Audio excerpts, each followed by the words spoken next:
Yep, we are good. Cool. Okay, so yeah, we're going to talk about flash sales. So I've got Cliff with me, but I'll also feature some of the stories from a couple other farmers. Cliff, you want to do a quick intro? Yeah, yeah. Farm in Cameron, North Carolina. Ran across farmhand this past winter, and just love working with them. It's a really good system. So yeah, one of the first times we tried a flash sale, we did some canning tomatoes, and it went well. We sold a bunch of tomatoes on the route that week, and it was like a couple of days before we were going to run everything. So yeah, it went well. Nice. And I'm Ari. I'm the founder and CEO of Farmhand.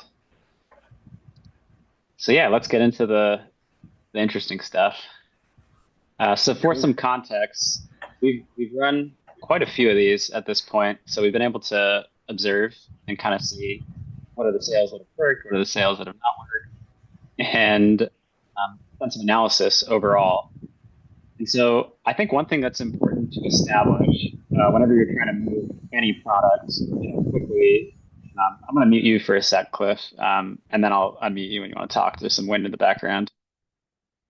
Uh, One thing that's super important is it's the work you do before you're actually trying to sell something. And I can't emphasize that enough because when I look at the performance of all the different farms trying to sell on our system through this flash sale method, where you're presenting an offer and then there's time for customers to act. It's usually pretty urgent. The biggest differentiating factor of who sells a lot versus who sells a little is what have those people done ahead of offering these sales? Have they been consistent with their communications? Have they provided regular newsletters and updates from the farm? Have they established that relationship with their customer, built that community, both impromptu, maybe at the farm, at pickup sites, at the market, through, informal chats, checking in on how their family's doing, those little details. And additionally, you've already kind of established this expectation and performance of quality. So they've had experience buying from you and they've seen that, when I buy from Cliff, he delivers, it's reliable, it's, as expected, as advertised. So that's, established. The other thing is, it's not a complicated offer. I see this all the time where I'm subscribed to a lot of farm newsletters, as you can imagine. There's this like novella of here's everything from the farm. We're offering this and that and this and that and this and that. And as you read through it, the easiest thing to do is to do nothing because there's so many different things to look at. There's so many things to evaluate.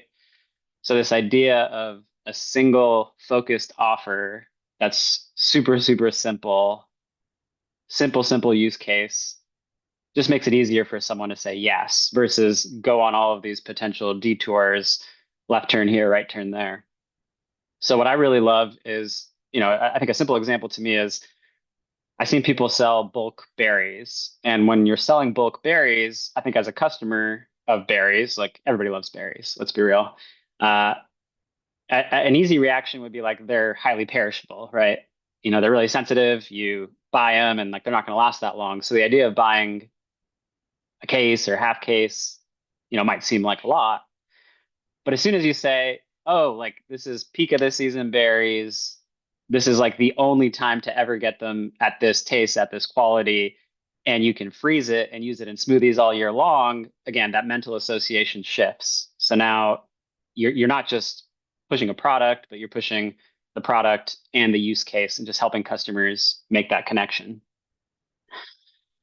The other thing is when it comes to making the offer, a lot of times I see people present the offers, but it's like, add it anytime, add it on my store, like add it online. There's not really any reason to do it now. And that ultimately really limits people in sales because if there's no urgency, again, people will read it, they'll be like, okay, yeah, I'm interested, but then they'll kind of walk away. And once you've got their attention, you really want them to make that purchasing decision right then and there. So when there's urgency, limited inventory, deadline, those are the types of things that, drive people to take action. And then let's talk about effort. So people are inherently, lazy, and I don't say that in a bad way. It's just like we don't want to do any extra work than we have to. And every time you think of an extra thing your customer needs to do to buy, that's going to lead in drop off. So if they need to read something and they need to read a lot of it, that's more work than reading a little. And then if they need to click a link, add something, add their payment method, select the pickup option, like all these little steps, it just makes it harder. So it's easier to say, okay, I don't want to do it. If they can just say yes or like 1, 2, 3, 4, that's like super easy. So just kind of keep that in mind. Like, how easy can I make it for my customers, especially if they've already got orders? They're already going to the pickup site. They're already planning on receiving a home delivery. So they're already like in that mental model of like, this is happening. So this is just like an additional small change. Yeah, so I think that's a little bit of framing, just so you can get some context on the pre-work, but then also like as you're moving into making the offer. The other thing on the channel, which we got kind of mentioned on the last slide, text messages just work the best. It's tremendously more effective than email. For a little bit of context, there's a couple of reasons why. The first is for any of us who have emails, we all deal with this. I'm not even counting at this point, but I have like 4 email addresses, and I get easily over 100+ emails to each address every day.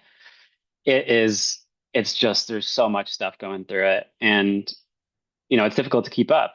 My wife has an unread email inbox of 2,600. I don't think that's that uncommon. Some people are really organized with email, but that's just kind of like the state of email.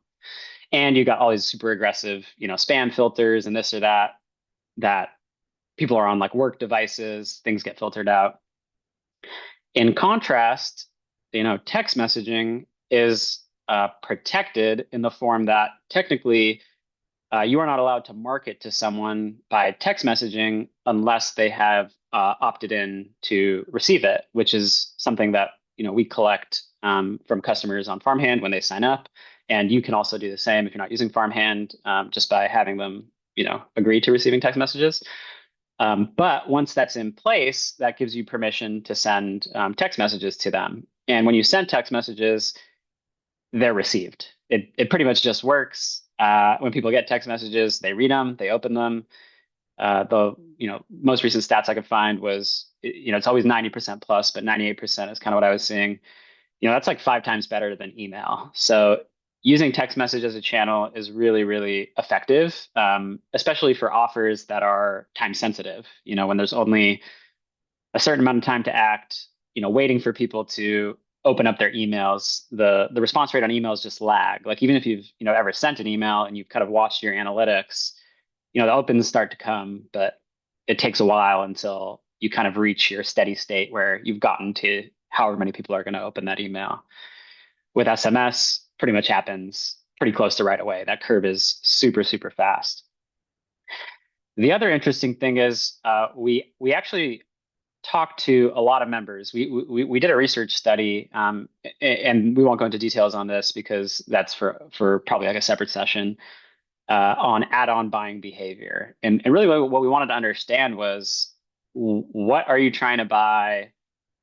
How are you trying to buy it?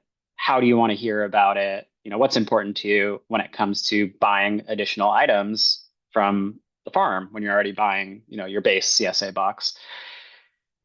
So a lot of people love the idea of their farmer curating what's best in season for them. That concept was very clear.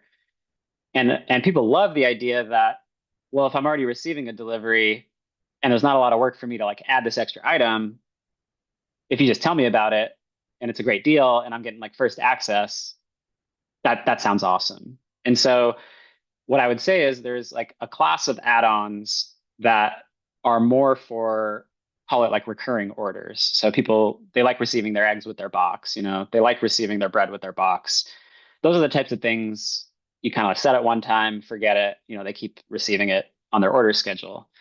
But then there's another class of items which are, hyper seasonal, not necessarily available throughout the year, maybe thematic to certain seasons or holidays or events. Those are the types of things that work really well in this context because people are kind of anticipating these seasonal moments, and then you're right there with an offer for them. So I think that's a good transition.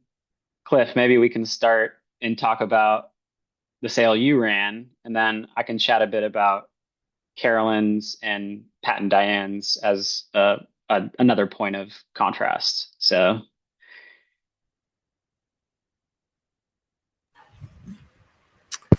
Yeah, so I just we had a lot of tomatoes coming off that week, and I knew they were perfect for canning. We'd been selling a bunch at my produce stand, and I messaged and was like, "Hey, let's do offer a flash sale, boxes of tomatoes." And so that's what we did, and people jumped on it.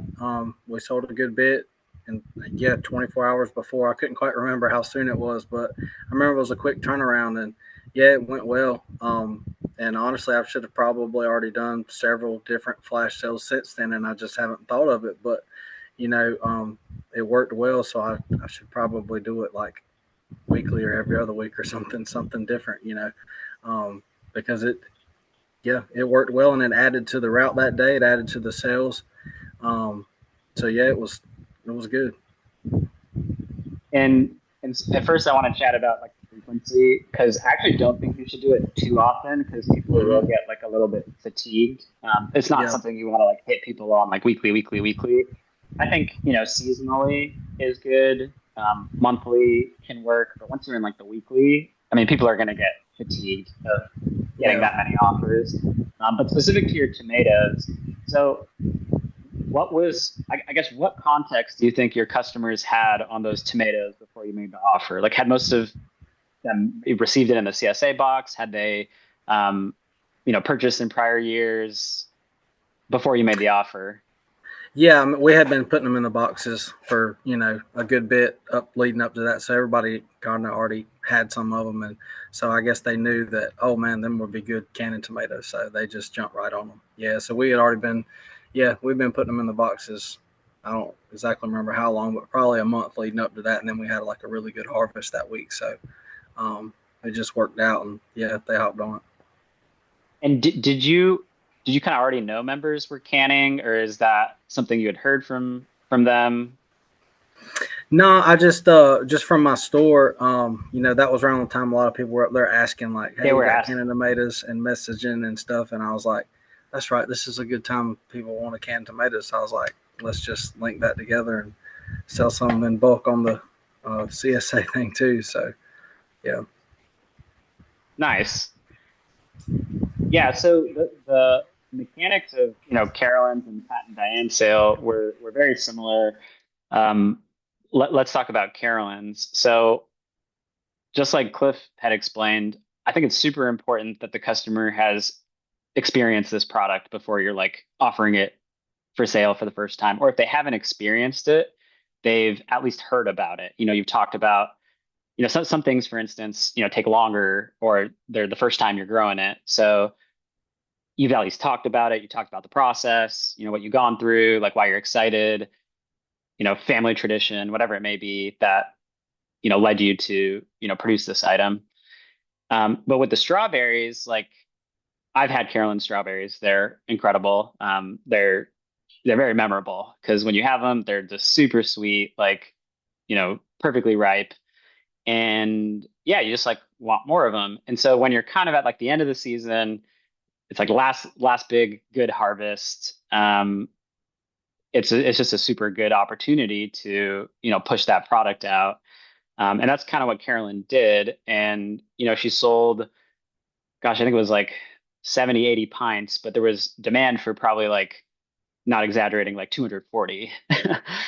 The sellout was like within, I think, like 13 minutes. Like it was so fast. But I think one of the advantages, and this is not to say Cliff's sale was not super successful because it was, but one of the advantages of Carolyn's sale was like the entry point was $5, right? Cliff's entry point was $25, which means he doesn't need as many sales, but it also means like there's going to be less people who would necessarily take you up on that offer. So in Cliff's offer, the offer was a case, and then you could reply back with the number of cases you want. Carolyn's was similar.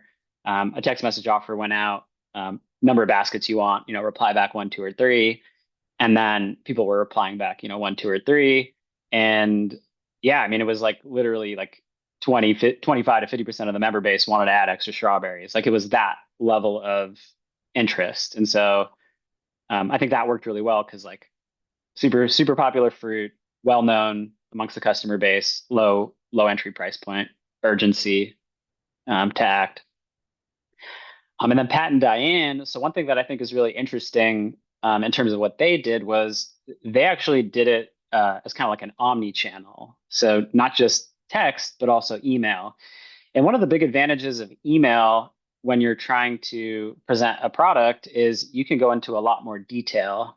So in the email context, you can share a bit more about, it's from field 3 and here's the photos from it and here's what we've gone through. We've, rebuilt soil health, and you're showing like the pictures and like a butterfly lands on the plant and, all these like, romanticized things. And then you show like the fruit, it's beautiful. You have an option to buy in the email as well, in addition to the text. And then you also can, provide a little more context, like recipes, storage tips, things like that. Again, harder to jam pack that in the text, but also complements the text offer. So then now you kind of got, um, two items working kind of on your behalf, and similarly was super impactful. So yeah, in summary, I think we'll chat through the ref like timeline that I would suggest for folks to follow. But you definitely want to put in the investment early on. Just be consistent with your customer communications, your storytelling. I mean, that's such a big part of breaking apart from the commodity narrative is, people don't want to buy carrots. They want to buy kind of like an experience. They want to feel like they're on the farm. They want to hear the story. They want to know about the family, the soil, the regenerative practices, your obsession with like finding the best tasting carrot, all those little details. That's what people want to do. And then ultimately they're not buying carrots, they're buying Cliff's carrots, and Cliff's carrots, are different. They're not a commodity. So that takes time. But then also just building that anticipation. So having people, prior to you running the sale, get exposed to the product. So whether that be physically exposed to the product in their prior CSA box, digitally exposed to the product on social media, via an email, you want to put some information out there. The other thing is, I think just to kind of talk about some of the sales that don't go as well, and it's not to say they don't go as well in that they don't sell at all. It's just the number of people who would be potentially as interested. It's a lot of farmers who are trying to push too much of the same thing to the customer. And I'll give you an example. If your customer is receiving a CSA box, say a $30 CSA box, and they're receiving it weekly, they're spending, call it $1,500 on primarily vegetables, which is already more than the average household spends on vegetables in their grocery budget. Then on top of that, maybe they've added your salad expansion or your fruit expansion or whatever else. And maybe in those boxes, you're continuing to receive some things you're fatiguing of. Like you're continuing to receive the same lettuce, like the same bunching greens, like whatever it is, the same root vegetables, like again and again and again. Like you're naturally going to fatigue. And so then coming to them with an offer on like, hey, let's buy more kale, that's going to be a much harder sell. It's just like going to be much harder for customers to get excited about that.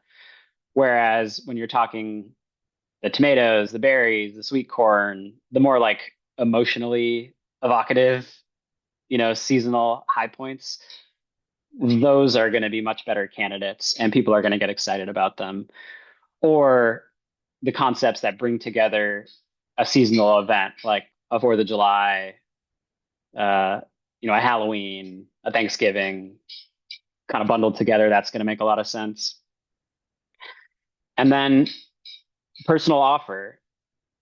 This is this is the biggest part of differentiating against, the big box grocer or the big producers. They're not providing personal offers. They're just sending the generic offer to everybody, and it's super, yeah, not interesting for people who care about where their food comes from and care about supporting local.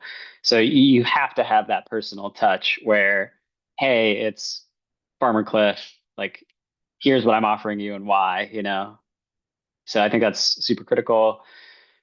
The urgency, like we chatted about, have to provide a deadline. I wouldn't give people more than 24 hours, 24 hours max, but I'd give them like end a day, and then just make it easy. I think the best replies are like yes and like one, two, three, four for numbers.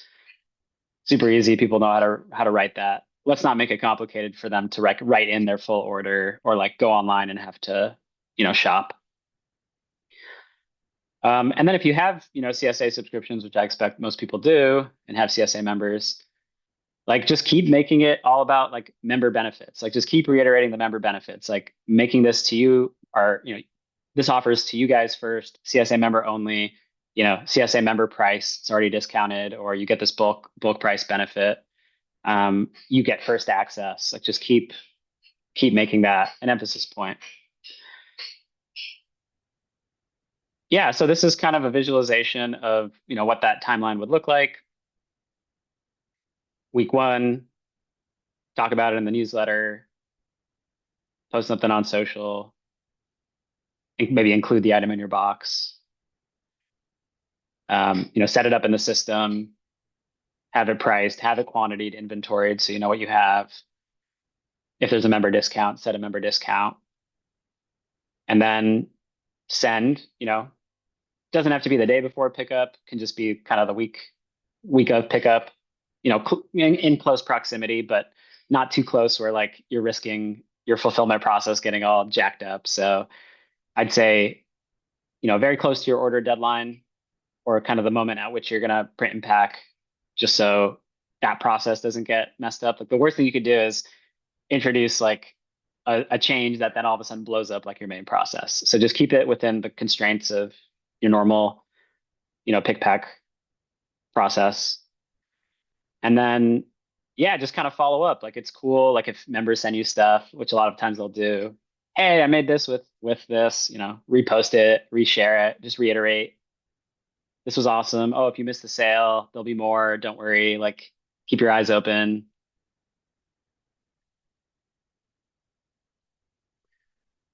Yeah. So, kind of everything I talked about is pretty much built into Farmhand. So, if you're already a Farmhand customer, um, good news. You can start running these right away.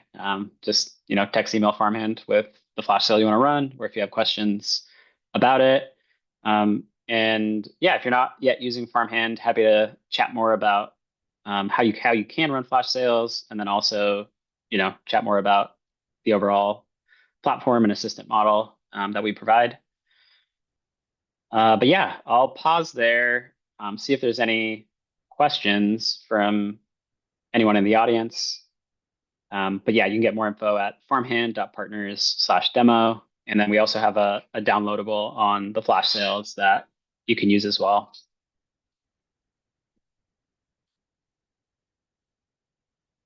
And yeah, you can type in your questions, or you can, I think there's a way where I can like unmute you and you can ask them.